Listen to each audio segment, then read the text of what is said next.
to Cazateatro and Amigos. And today I have some really good amigos coming to Cazateatro. I want to welcome Opera Memphis. Don't worry, I don't gonna sing. I have people, professionals who they have a beautiful voices. So I just want to say thank you guys for being here. Welcome, Betania, Michael, Ned. Bienvenidos a Cazateatro. Welcome. Muchas Thank gracias. you. Yes. Okay, amigos, usted tal vez no sepa mucho de ópera. Maybe you are like, oh, opera, that's not me. Me gustan las rancheras, but I don't like opera that much. Well, we're gonna make it to change your mind, porque la ópera es más de lo que ustedes piensan. So, who wants to start and tell us a little bit about opera? ¿Quién quiere comenzar y hablar un poquito acerca de esto tan bello que es la ópera? I think Bethania was saying she really wanted to go first earlier. Okay. Bueno, pues miren, yo soy la que voy a estar hablando español, así que yo voy a empezar. Mi nombre es Betania Barato y yo trabajo en Opera Memphis. Ned es mi patrón, digamos, ¿verdad? Pero el jefe. Pero yo, bueno, tanto poquito, obviamente, en la compañía, tanto de la compañía, pero yo trabajo en la oficina, en la administración, trabajo con el calendario de los artistas, más o menos, ¿verdad? Y trabajo también con la educación que damos pendientes en las escuelas, y bueno, todos traemos muchas gorras en la compañía. Así que todos nos ponemos las gorras de cada uno en cada día, ¿verdad? Porque somos una compañía chica, pero hago mucho en la compañía. Así que voy a dejar a Ned que te diga sobre eso. Okay, Ned, tell us a little bit, please. Sorry, tell you what? I'm gonna let you tell us a little bit about Opera Memphis. Sure. Tell the people what is your position in Opera Memphis. ¿Cuál es tu posición en Opera Memphis? So I'm the general director, which just means I am responsible for both the business side, how we spend money, and the artistic side, who we hire, what shows we do, that sort of thing. El jefe. Yeah. I like that. That's a much better title than what I actually have. And it's funny because opera is part of the reason why I'm unable to show off the fact that I studied Spanish all through high school and into college. But when I started working in opera, I had to learn Italian and I had to learn French and I had to teach myself and I had to just erase everything else that I had learned because they were just close enough to confuse me. So I lost all of the momentum that I had, sadly. Although I do, if I spend enough time around my great niece and great nephew, I will occasionally, it will start coming back to me, but it does take a while. Opera Memphis has been around since the 1950s. We exist. Wow. Yeah, we've been around for a while. Like a lot of opera companies in America, we started at a time when a city like Memphis in the middle of the country, most of the people here could not get to New York or Chicago or San Francisco, places that had a lot of art. And people in society, people in the city who had the money to do so, helped found institutions like the Brooks Museum or the Dixon or Ballet Memphis, the Symphony, etc. So we were founded at a time when a lot of people thought that the job of someone who had been fortunate was to ensure that a great city had great art. And since then, that has changed. While a great city still needs great art, our focus in the past 5 or 10 years since I came here in 2011 has really been on making sure that opera is something that is welcoming to everyone. I did not grow up with opera. I grew up outside of New York City. I saw Broadway shows. I loved music. But musicals. Yeah, my father listened to the Beatles. My sister listened to folk music. My brother listened to heavy metal, and my mom listened to musicals. So that left me punk rock, which is most of what I listened to in high school.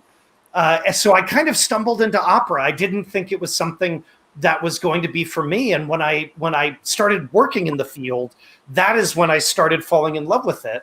And ever since then, because I thought I wouldn't like it and then found that I loved it, ever since then, a lot of my focus and a lot of the focus of Opera Memphis since I came here 10 years ago has been on trying to just invite people in and test it out. And maybe they won't like it. Some people like Indian food, some people don't. Some people like opera, some people don't. But I think a lot of people are afraid to even try it. And so a lot of our focus is on things like this, just saying to folks, give it a shot, try it out. If you don't like it, Memphis is filled with amazing things to do. So you can always find something to do, but you owe it to yourself to try out opera the way you owe it to yourself to try out Indian food or modern art or you name it. You know, we should always experience things. So that's Opera Memphis, and that's a thumbnail of how I consider my job is to invite everybody into our party. I like what you say. Eso que dijiste me gusta because Abuela Tomasa had an interview with Tania before. Y eso de que muchas veces tú no tienes lo de la ópera. You weren't raised with opera. You were raised with all kind of music. Música diferente. But then in some way, tu camino, your way to the opera went like, I'm gonna try this. And I like the idea de que tú invitas a la gente a que lo intente. De you invite people, let's try it. Just try it. Maybe you like it. ¿Te gustó? Sigue. ¿No te gustó? Okay, let's try something else. But always say try it.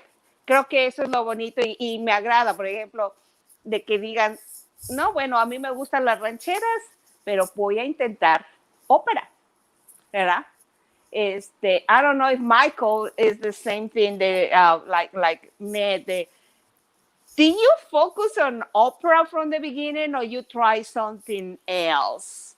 Opera was that intersection for me of where my passions and interests lied with my abilities. So I grew up playing piano, and I always knew that I wanted to conduct. And then I started working with singers like Bethania in college and grad school. I always loved musicals like Ned, and I always loved theater and storytelling. So opera was at the intersection of all of those things that I did and loved. So it just made sense that after school, opera is where I ended up. But I mean, it wasn't, I would say, until I joined Opera Memphis that I recognized the unique power that opera has to transform lives compared to other performing arts. I mean, certainly going to symphony concerts, that transformed my life growing up. But the storytelling aspect of it, the way that text and music combines to connect us to the unique struggles of characters, that to me is something that opera is uniquely good at. Okay. Betania, creo que lo que dice Michael es genial acerca de que la ópera requiere toda la música. A él le gusta actuar y todo eso. Entonces, desde tu punto de vista, la ópera requiere de actuación, requiere de música, requiere de canto. ¿Está correcto? Exactamente, es lo que está diciendo. Lo que está diciendo Michael es que la ópera lo que tiene es como que hace diferente de otros tipos de arte, es que tenemos muchos diferentes tipos de arte, ¿verdad? Tenemos la música, el cantante, la actuación, tenemos la arte visual, ¿verdad? Toda la arte visual que tenemos los músicos. Entonces unas veces hasta tenemos gente que danza, ¿verdad?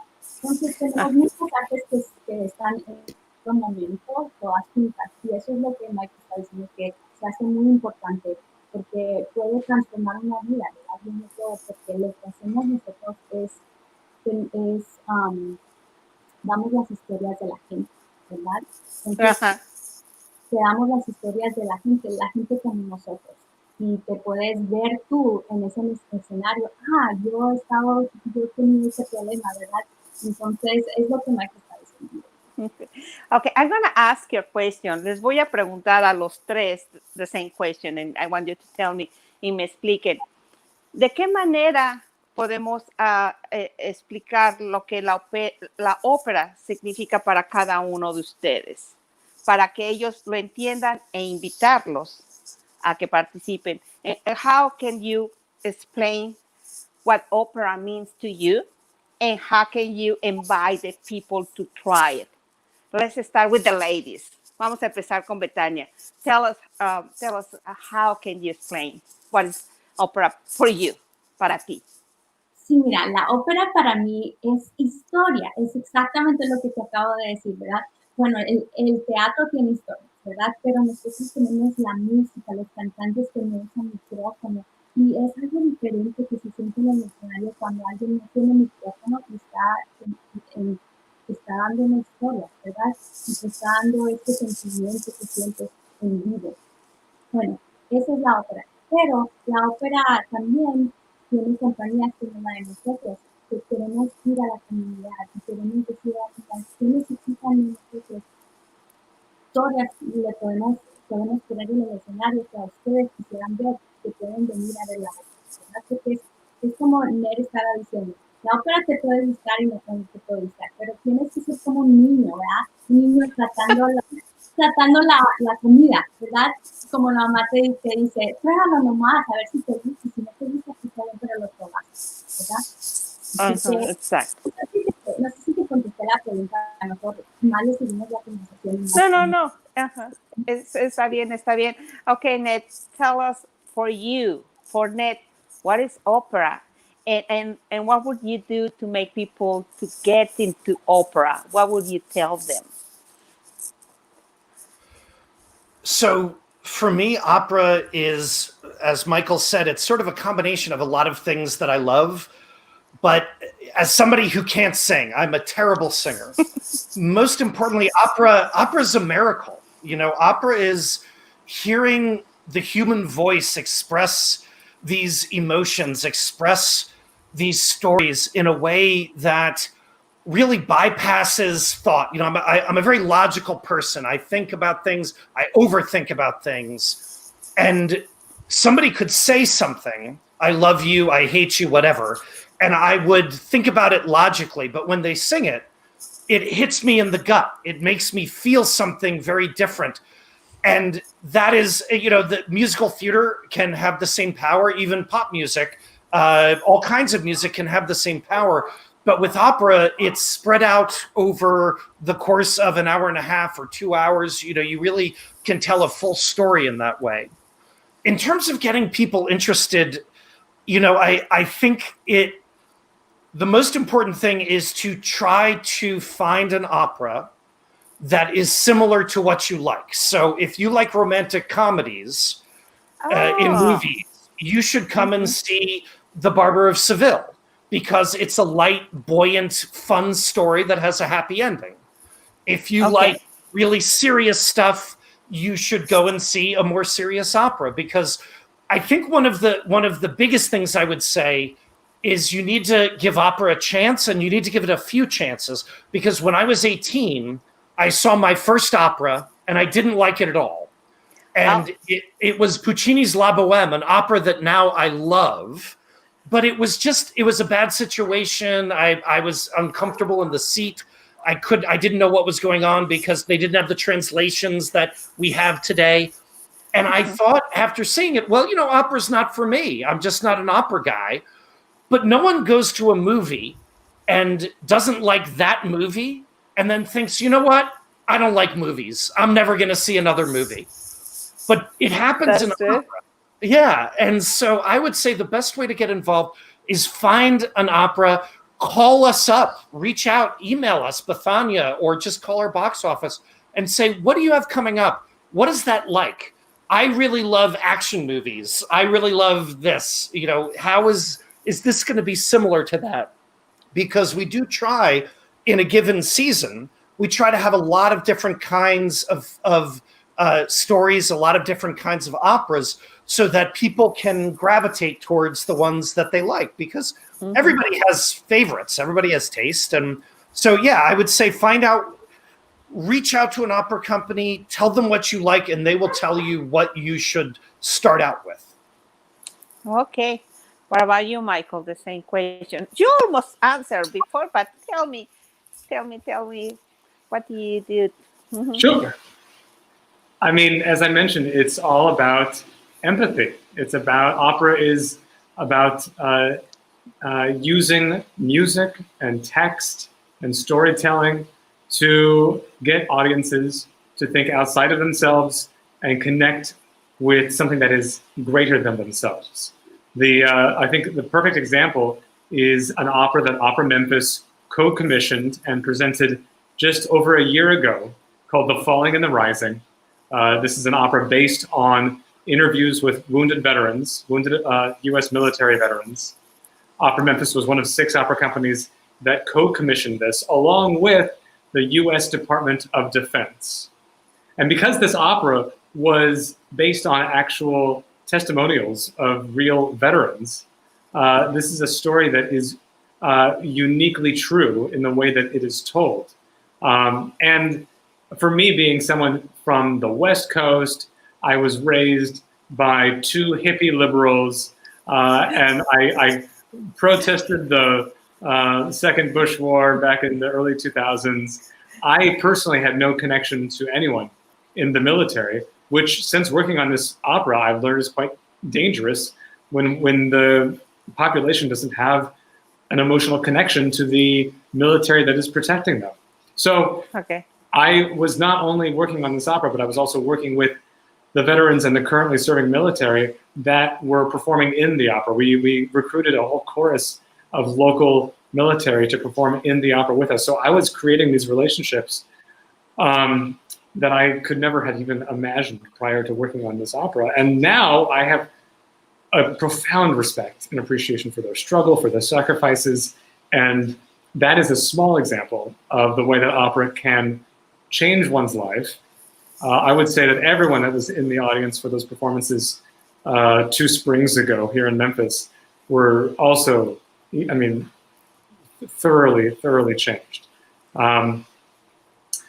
In terms of getting the word out there, I would say now is the perfect time to find out whether you like opera, whether this is a thing for you, because of the pandemic, so many opera companies are only able to put out material online, and most of it is actually free. So, I mean, it's like Netflix, but better. You're not having to pay for a lot of this content that you would usually have to pay $10, $20, $30, $40, $60, $100 for a ticket for. So many opera companies are putting up all kinds of material, from full operas to short concerts, and it's all, for the most part, free. So use this opportunity to get out there and find out what's out there, opera-wise. Okay, Betania, tell us. Chica, nomás quisiera traducir un poquito de lo que dijeron, porque esto es muy importante.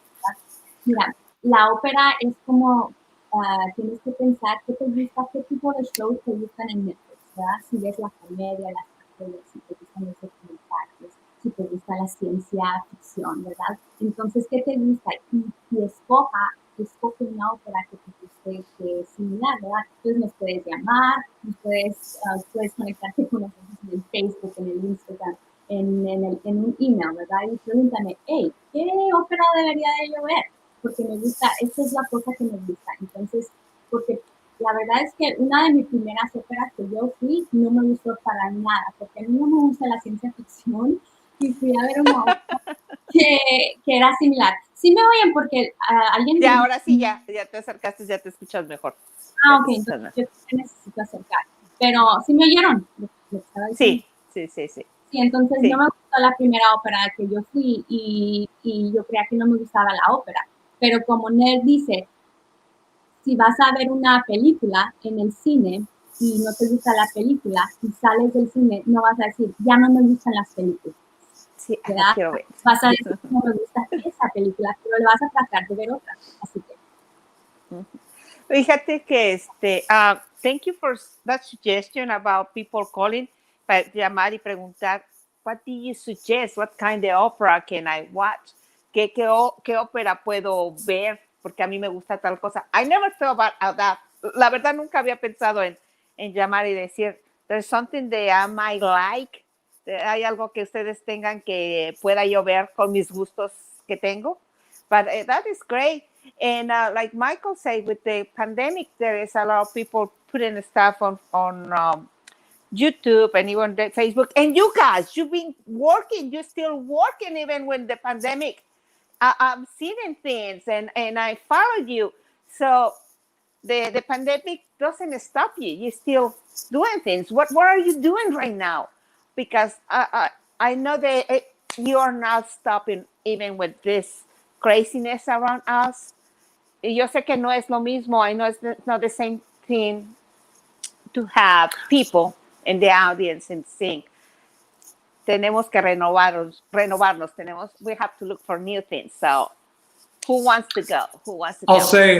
I'll say that back in March, when we had to cancel our production of Mozart's Così fan tutte, Ned had the brilliant idea of rehiring the same cast from that production to present a month of 30 days of digital opera. It was the community initiative that we are best known for, but the digital version of that. So for the entire month of April, we were putting out daily digital performances, interviews, recordings, all kinds of things. That has continued, and even these days, I have to give a shout out to one of our company artists, Jake Stamatis. For anyone who is curious to get into opera, he has presented, I think, three or four 2-minute summaries of famous operas, and they are the most hilarious thing in the world.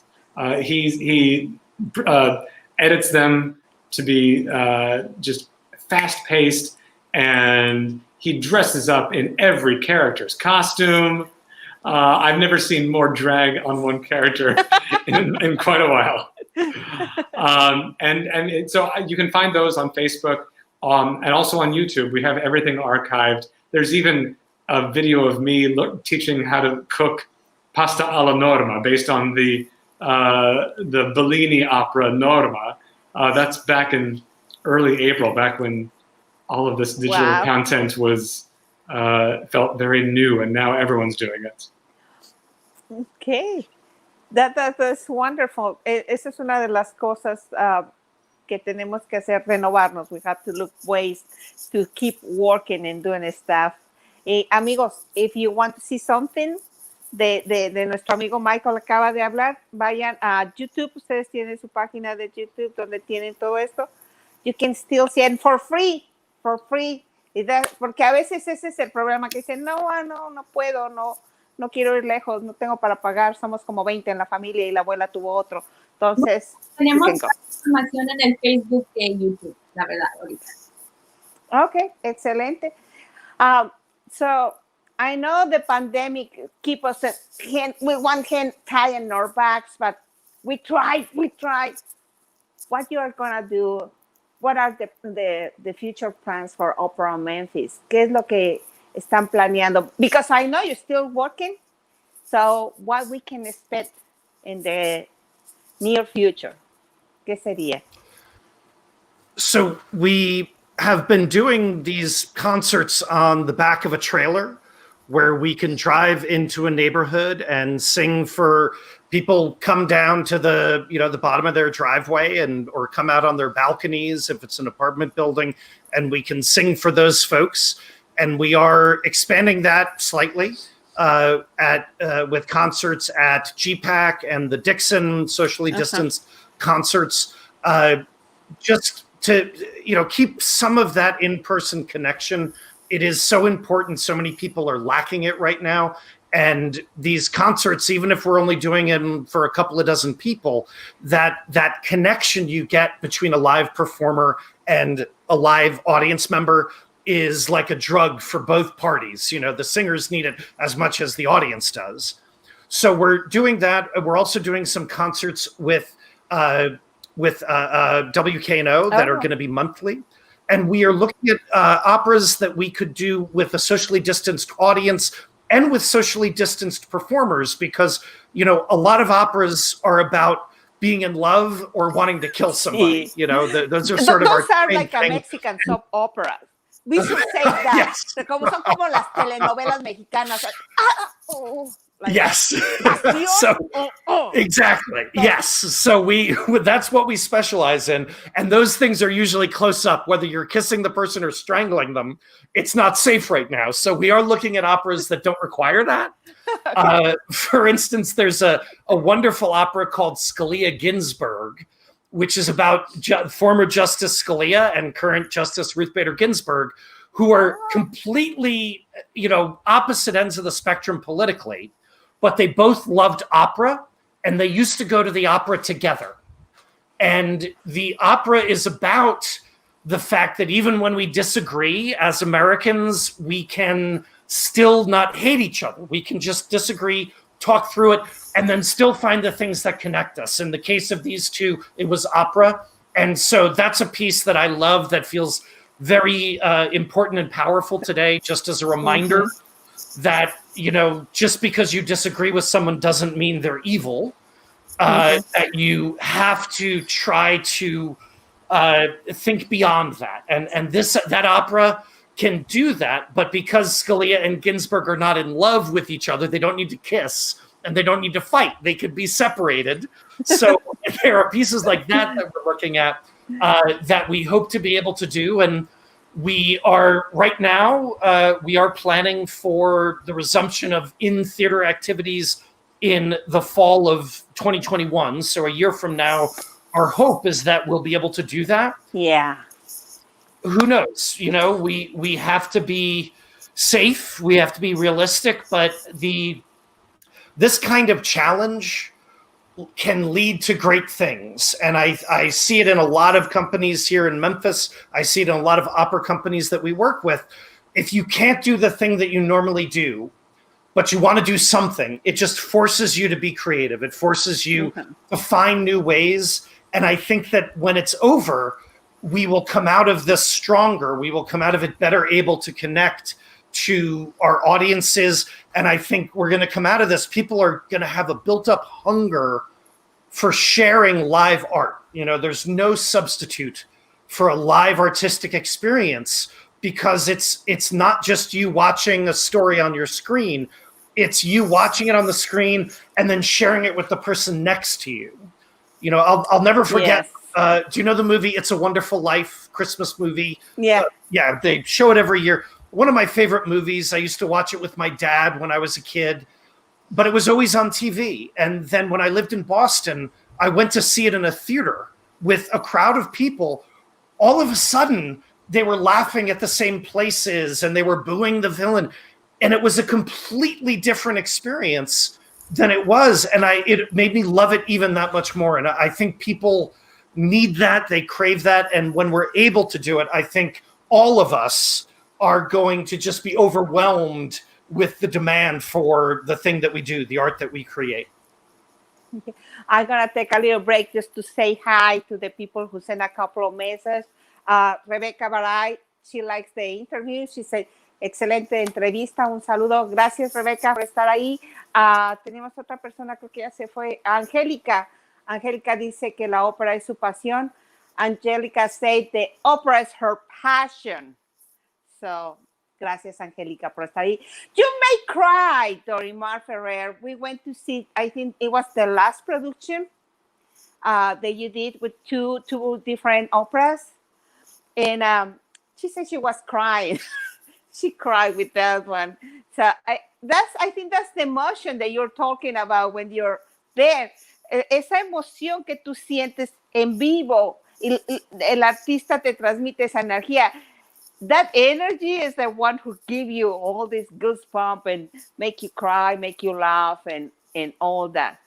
So I think, like you say, we're hoping for next year, 2021, everything goes, change, and we can be able to enjoy a live performance.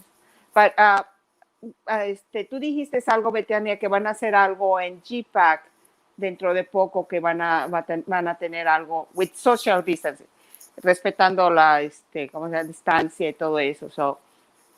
Sí, We exacto. can, ajá. No, dilo. Sí, lo que te estaba diciendo es que vamos a tener un concierto en el GPAC septiembre 26, que es parte de nuestros conciertos que hemos dado, porque le preguntaste a Saner qué hemos hecho desde la pandemia, y voy a decir en español, porque desde la pandemia tuvimos que cancelar nuestra ópera Voz Infantute. Entonces, Sí. cancelamos eso porque la pandemia pasó, entonces teníamos los cantantes y usamos los cantantes para hacer como una ópera en Zoom, y la hicimos, y cantamos la ópera, pero la hicimos virtual, ¿verdad? Entonces, eso es lo que hicimos al principio, y luego Ner tuvo la idea de, bueno, la ópera no podemos traer la gente a la ópera, vamos a la gente. Entonces nos fuimos en el van, en el van de ópera, ¿verdad? Nos fuimos en el van y le pusimos un tráiler al van, y hemos estado cantando, yendo a los, ¿cómo se dice? Los neighborhoods. Los vecindarios. Vecindarios, hemos ido a los vecindarios, hemos cantado para organizaciones, para cada tipo de gente, y ellos se están allá afuera, muy socialmente distanciados, ¿verdad? Pero nos escuchan a nuestros conciertos y les encanta, y se sienten muy agradecidos porque pues nadie tiene teatro en vivo en estos días, ¿verdad? Entonces, eso es lo que estamos haciendo, y ahora mucha gente nos está pidiendo estos conciertos, les estamos dando conciertos a las asociaciones, y eso es lo que estamos haciendo. You say that you took the opera to the neighborhood, and I saw, because I follow you, one day I was scrolling on my Facebook and I see this news about your trailer. Somebody's there to stole the trailer. How dare you? Ellos iban a los vecindarios en esta trailer y alguien decidió llevársela. Somebody just took it. And I was like, what? And I even posted it and said, how dare you? Why? So, mi pregunta sería, do you get the trailer back, or what happened? Do you get a new one? What's going on? This was like a telenovela for me. Like, wow. We never got that trailer back. And, you know, we did raise money to replace that one, because we borrowed it from a friend of the opera. Amanda McGee loaned it to us. And so we raised enough money to replace the one that was stolen and to get a new one. And, you know, I have to say, my father, I grew up in and around New York in the 80s. And when I had a car for a while there in the early 90s, you know, it was broken into all the time. And the first time it happened, I was complaining to my parents.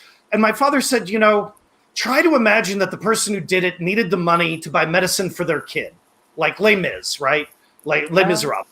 And I thought, all right, okay. And so ever since then, when something like that happens, because, man, at first, I was ready to punch somebody out. If I had found that person, they would have seen the full Irish temper. And since then, I've thought, okay, so they stole this trailer. Maybe their mother-in-law was dying and they had to sell it to buy the medicine. So I'm going to imagine that, because I would rather imagine that than imagine they used it to go to Vegas and blew it all on blackjack. That's depressing. But we did get it back, and it is, you know, the little I know about telenovelas, people are either very good or very bad, and I always try to imagine them as very good, rather than very bad. Okay, Michael, tell us something. This is a ¿cómo se dice anécdota? Olvidé la palabra de anécdota. Anecdote. ¿Cómo? Anecdote.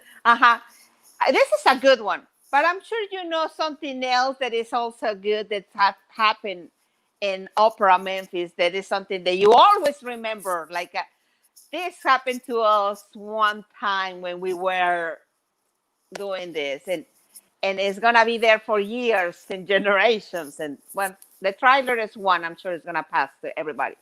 But tell us something that maybe you say this was funny and this happened and it's real.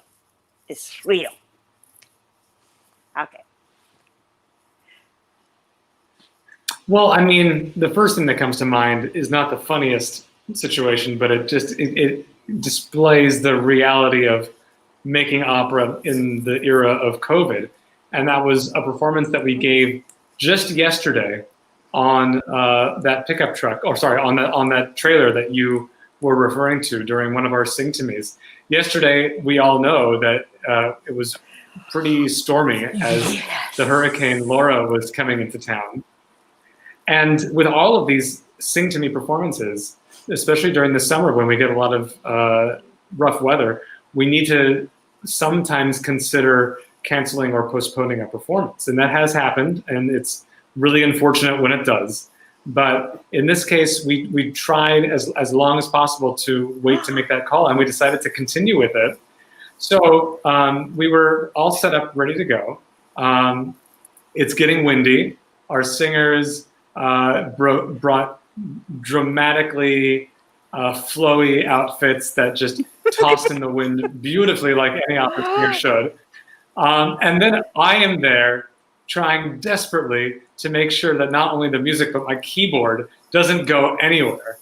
It's starting to rain a little bit, but mostly it's just the wind.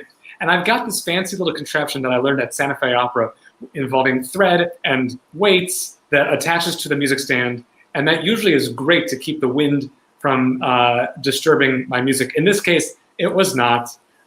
So I was doing everything I can at every moment to make sure that I was playing the notes, but also keeping the music where it needed to go. So stuff like that is representative to me of what COVID era music making can sometimes be like. Well, with the weather like that, I will sing in Carmina Burana, like ta ta ta ta, because. But you mentioned Carmina Burana, and now I'm having flashbacks to a year ago during the Pride Parade. We had this wonderful, what's the word I'm looking for? Singer, performer. Parade float? A Float, thank you. Oh, it was an amazing float that we created during the Pride Parade down Beale Street last year.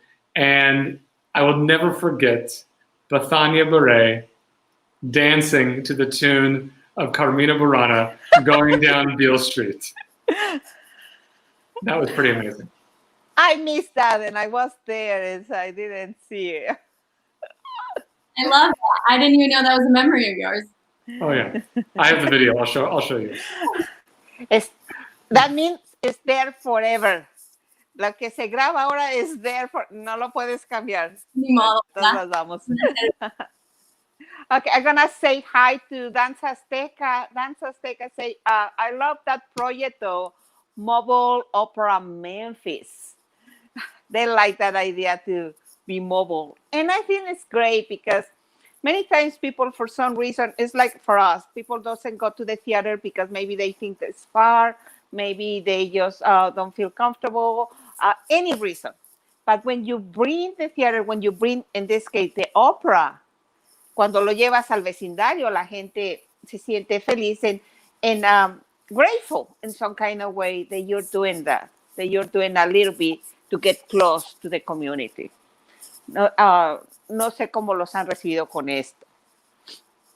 Nos han recibido increíblemente. Y también creo que es importante decir que yendo a estos vecindarios y la gente saliendo y poniendo una silla y comiendo o tomando o haciendo lo que quieran, es exactamente lo que queremos, porque queremos que la ópera sea accesible a toda la gente. Entonces no queremos que la gente se sienta que cuando van a la ópera que se necesitan poner su mejor vestuario. No tiene que ser así, se puede uno ir en sus jeans si quieres, si te gusta ir en tus jeans a ver una película, entonces ven tus jeans a ver la ópera, porque no tiene que ser algo tan serio como la gente cree, ¿no? Eso es lo que también queremos decirle a todo el público, que vengan como quieran, nadie los va a juzgar y que se sientan confortables. Ok, excelente. Así que, amigos, vamos a hacer un paréntesis rápido para que recuerden, la ópera es para todos. Opera is for everyone. And maybe you're going to say, no, I don't want it. Okay, just stay home, don't worry, but send your kids. So you don't go, but send the kids to the opera. Porque tenemos que abrir nuestra mente para algo diferente. We have to open our minds and learn. Something, como dice, mandaron un mensaje. Danza Quetzalcóatl dice, I feel sorry for those people that didn't appreciate art as an instrument to change our community. Ay, gracias a los danzantes de la Danza Quetzalcóatl. Gracias por su comentario. Thank you for that for your message. Y Dorimar dice, yo quiero irme de chofer. Me encanta la idea. Felicidades. Dorimar wants to be your chauffeur next time you go to the communities. Se la lleven. She wants to go with you because she likes the idea of doing this. Porque la chofera que tenemos ya está cansada, la verdad. Dorimar, double duty. I was saying that she could be hired because Becky's probably sick of driving the van, but no. Okay. Bueno, I'm curious, Monica, do you know about the donated performances that we're also presenting? I hear something about that. Yes. But tell us maybe so that people know. Por favor, sure. Dinos. Most of these Sing to Me community performances that we've done so far have been individuals or family or households buying a concert in front of their house on their front lawn for their neighbors. So people can either choose to do that, or they can also purchase a donated performance for an organization that couldn't otherwise afford it. And we are actually actively looking for first responder organizations or hospitals or food banks, people that we can donate these programs to. So I would say if any of your listeners or audience knows of organizations that we can be offering these donated programs to, they should reach out to us. For example, if Cazateatro wants to donate something for another organization or a school, a performance, wants to donate a performance, we just get in contact with you and would say, we want to donate this exactly to the school close to where my child goes, or to the church, or anything. Exactly. Okay. ¿Cómo es que tiene que hacer esto, Betania? ¿Cómo puede una persona donar el performance? ¿Cómo lo tienen que hacer ellos? Sí, bueno, entonces cuando empezamos estas óperas móviles, la gente quería comprar, ¿verdad? Entonces vamos a la casa de ellos, así empezamos. Pero luego ahora tuvimos esta idea de que puedes donar una performance, no sé cómo se dice eso, pero una presentación. Sí, puedes donar una presentación y podemos ir como a un hospital, podemos ir a una organización que tú necesitan algo, o para apreciarlas, para que ellas se sientan apreciados. Ajá. Entonces puedes dar una presentación. Puedes ir a memphis.org/sing2me. Entonces puedes ir ahí. Cántame, sing to me. Sing y luego el dos. Sing to me. Cántame. Entonces puedes ir ahí y ahí puedes comprar una presentación. Okay. Who had this wonderful idea? This is marvelous because Annette is your fault. You're responsible. I think it's a wonderful idea. Es una buena idea que somebody can say, I want to donate a performance, because sometimes we know that person might appreciate, that organization will appreciate, but they don't have the resources to do it or the time. Like I say, maybe the nurses can leave right now because what is going on. Pero esto es genial. It's wonderful. How do you get that idea? You know, the whole idea of putting folks in a truck or on a trailer, I'm desperately trying to remember his name, but he was a theater artist who performed for migrant workers in California on the back of a truck. God, it's driving me crazy. I can't think of his name, but very political theater. It was agitprop. I want to say back in the 30s during the Great Depression, but you know, that idea of bringing the theater to people who otherwise wouldn't necessarily be able to get it, or even something like Nilo Cruz's play again, the names, I turned 50 this year, so I don't remember things as well as I used to. But the play about how in Cuban cigar factories, there was always a guy whose job it was to read literature to the people making the cigars. You know, this idea, if we think about art as something that only happens over there in this building that you need to buy a ticket to get into. And, you know, again, growing up outside of New York, some of the best art in the world was there, and it was free. Theater was free. Museums were free. This art is a basic human right.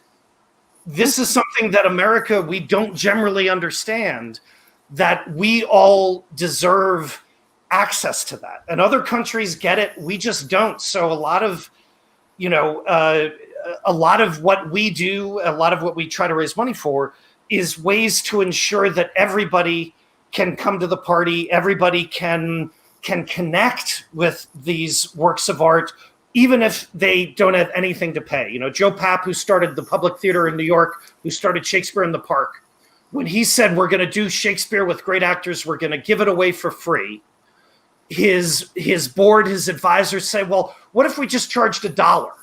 What if we charged just something? And he said, no, the difference between nothing and $1 is all the difference in the world, because what we're saying is this is already yours. You own this. Every human being owns this. And it's our job to figure out how to make sure you know that. And that is the inspiration for all of this stuff, is trying any way we can to share the gifts of singers like Bethania with Memphis, with everybody. Colin McCartney say, I love Opera Memphis en Cazateatro. Woohoo! Thank you. Thank you. Gracias. Gracias, gracias. Okay. This is, creo que es esto de I don't like to say we have to see the good side when something bad has happened, but we have to do it in some way. And with the pandemic, we are doing things like this, getting closer to the community through or Facebook or Instagram or any kind of social. And we're getting more people getting close to what we do. Like, for example, Opera Memphis. And you're getting closer going to the neighborhoods and now doing this. ¿Cómo se llama esto de que... ¿Me puedes repetir cómo se llama esto de que llevan... ¿Alguien puede comprar el performance? Sing to me. Cántame. Sing to me. Este proyecto, I think this project is wonderful. And the idea de make it accessible for everybody. The people don't think sometimes, especially some governments and some organizations don't think the arts are important. But we believe at this moment, after this situation, when everything is going around, the art is the thing that's going to heal us. That's going to heal the community. That's going to heal our children. They have to change the way they go into school, the way they're doing things. Art, whatever it is, opera, theater, painting, is the tool that's going to help to heal any community, anywhere.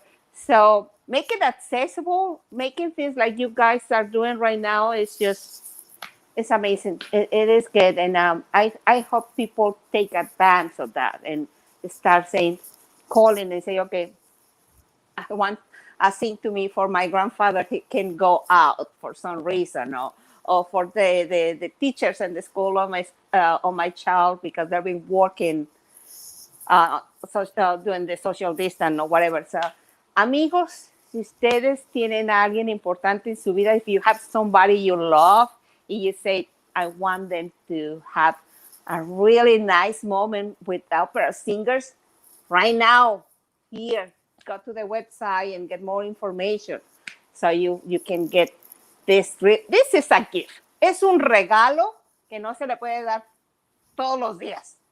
This is a real gift. And unfortunately, the time is running out. I hate it because I like having a good conversation. Cuando siempre tengo una conversación con amigos como ustedes, odio que el tiempo vaya tan rápido. Así es que vamos a tomar los últimos 10 minutos para que nos hablen de lo que viene, de lo que queremos hacer, como queremos. Ya me estoy metiendo yo. Ni soy el chofer, Dorimar es la que va a ser el chofer. Lo que van a hacer ustedes, what you're going to do in the future. The hopes and tell us again what's going to happen with Opera Memphis and how to get in touch with you guys and everything that is going to happen in the near future. Antes de que nos vayamos, please tell us. Díganos. So Ned or Michael, I can let you guys can talk about that and then I can translate and add to that. Sí, por favor. A ver, Michael. Sure. There are opportunities other than Sing to Me and online to actually hear Opera Memphis in the coming months. Our fall schedule is finally starting to materialize.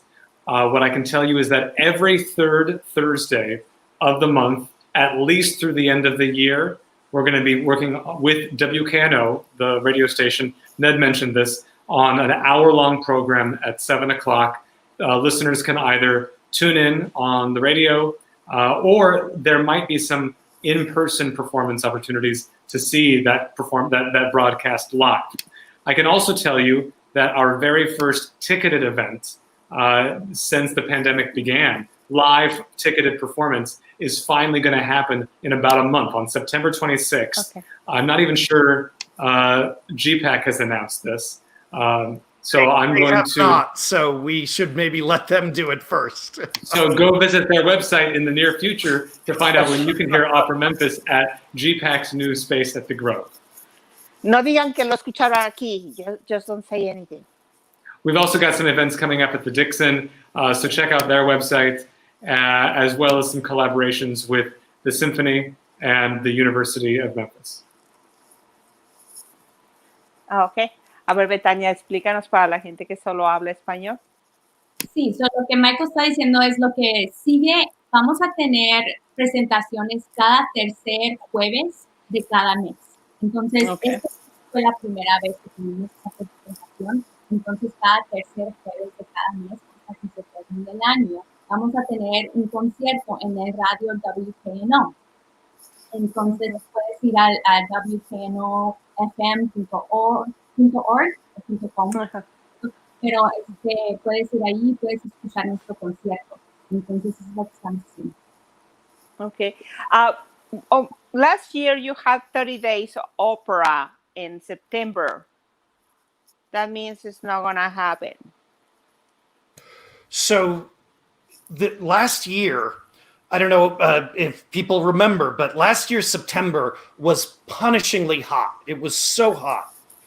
And there were times when we had singers singing outdoors where I was worried that they were just going to pass out and just fall over. And we had already been talking about moving 30 Days of Opera from September to April in this season. And so this just kind of has meant that, the decision was almost made for us. We are still going to be doing some of our favorite things. Last year, we part of 30 Days was Latin Fest, your event. We'll still be involved with this.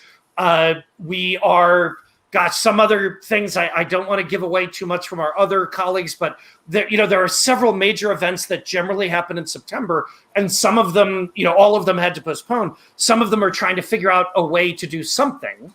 So we're working with all of them, and we're sort of spreading out the free performances as we can do them safely throughout the year, because the point of 30 Days of Opera is to get a bunch of people together to listen to opera and sample it.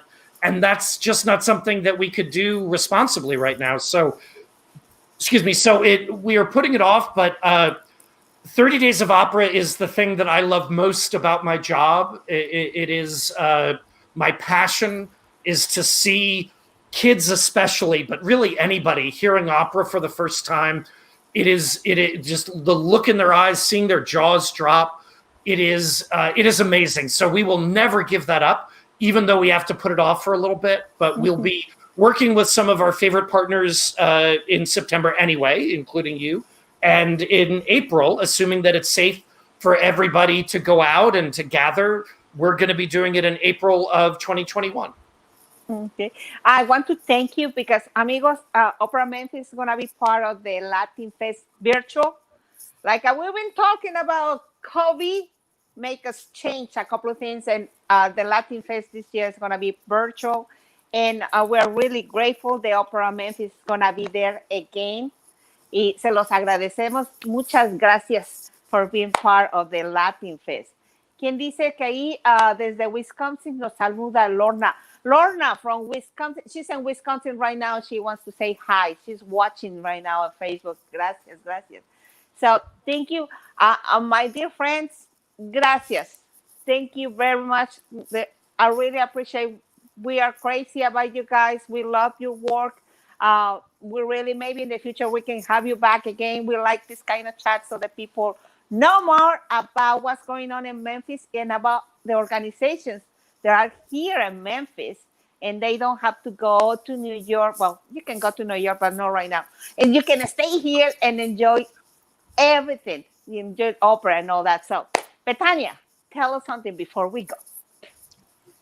Sí, lo que quería de último es que si necesitan lo que sea, si necesitan algo, por favor, hagan contacto con nosotros, que lo que necesiten, si necesitan una canción en español, yo la hago y la canto, o lo que necesitan el tráiler, pero lo que necesitan, por favor, aquí estamos para servir a la gente, es lo más importante, no necesitamos que necesites ópera, pero estamos aquí para servir a la gente, así que lo que podamos hacer. I was just telling them that, we're here to serve, so anything that the community needs, if you need anything, really just contact us and we'll figure out a way to help, because more importantly, we're here to serve our community. And, we don't need to bring opera to you, but anything that you may need. Okay. Before we go, anybody wants to sing something quickly and corto, small, or something little, just like a little taste? I know Ned. Ned looks like he wants to do that.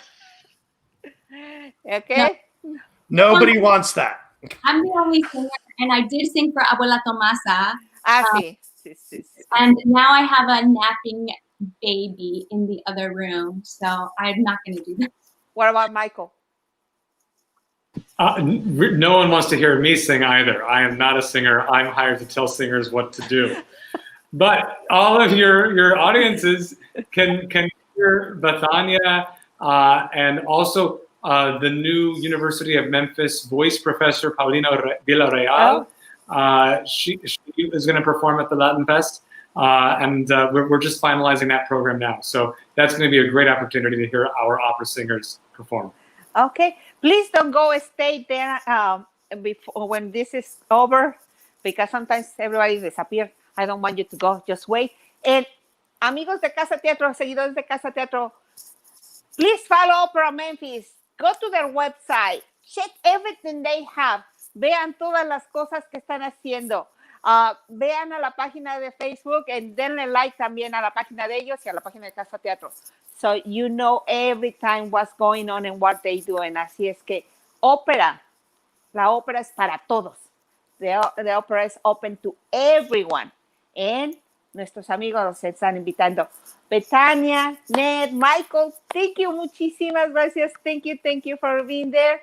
Y thank you to everybody for watching Cazateatro en Amigos. Y no quieren cantar ahorita, canto. Mejor no, porque Dorimar me va a cortar. Así es que gracias y nos estamos viendo la próxima semana. Thank you again. See you next week.